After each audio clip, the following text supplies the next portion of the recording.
एक बार एक गांव में एक साधु रहता था जो भगवान पर बहुत विश्वास रखता था। यह बार वह साधु पेड़ के नीचे बैठा था और भगवान को याद कर रहा था तो अचानक वहां बाढ़ आ गई। चारों तरफ पानी ही पानी। सब लोग अपने आप को बचाने के लिए ऊपर पहाड़ की तरफ भागने लगे। उनमें से एक आदमी देखा कि इस हालात में भी साधु जी भगवान की तपस्या कर रहे हैं। वह सोचा कि ये अपने आप को बचने के लिए कहीं जा क्यों नहीं रहे हैं। तो उसे साधु से बोला, अरे आप कहीं जा क्यों नहीं रहे हो? आप भी मेरे साथ ऊपर पहाड़ की तरफ चलो, नहीं तो डूब जाओगे। साधु बोले, अरे हम हैं, क्या होगा? मैं भगवान की इतनी तपस्या करता हूँ, मुझे कुछ नहीं हो सकता।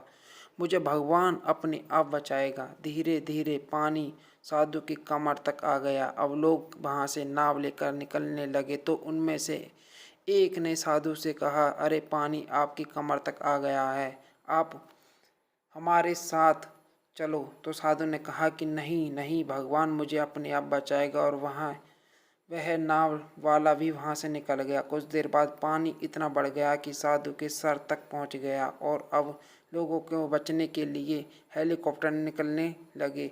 एक हेलीकॉप्टर साधु के पास आया, जो कि आखिरी हेलीकॉप्टर था। साधु के पास नीचे रस्सी फेंकी और बोला कि इसे पकड़ लो और ऊपर आ जाओ, नहीं आप डूब जाओगे। हैं आखिरी हेलीकॉप्टर है और आपके पास में दूसरा कोई रास्ता नहीं है बचने के लिए। साधु ने कहा, यह रस्सी वापस ऊपर खींच लो और आप चले जाओ। मुझे भगवान के ऊपर पूरा भरोसा है, वह मुझे बचा लेगा। पानी काफी ऊपर आ गया, पेड़ डूब गया और साधु को की भी डूबने से मौत हो गई।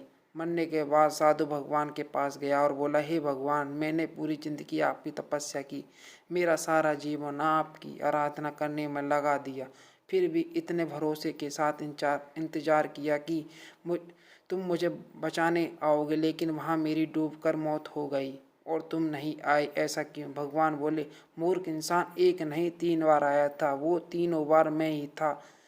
तो था पहला पैदल, दूसरा नाव के द्वारा और तीसरा हेलीकॉप्टर के द्वारा, लेकिन तुमने मेरा एक भी अवसर पहचान नहीं पाया। पता नहीं किसका इंतजार कर रहा था।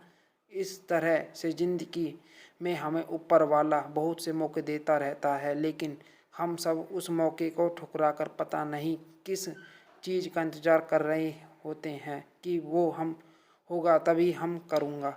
और इस बात पर अड़े रहने से एक वक्त के बाद वो मौका हाथ से निकल जाता है और हम कुछ नहीं कर पाते। तो कभी भी किसी भी अच्छे समय का इंतजार मत करो। जो भी करना है आज और अभी से ही शुरू कर दो। ऐसी ही और मोटिवेशनल स्टोरी सुनने के लिए सब्सक्राइब और लाइक करें। मोटिवेशनल स्टोरी सुनने के लिए पवन तनय फैक्ट।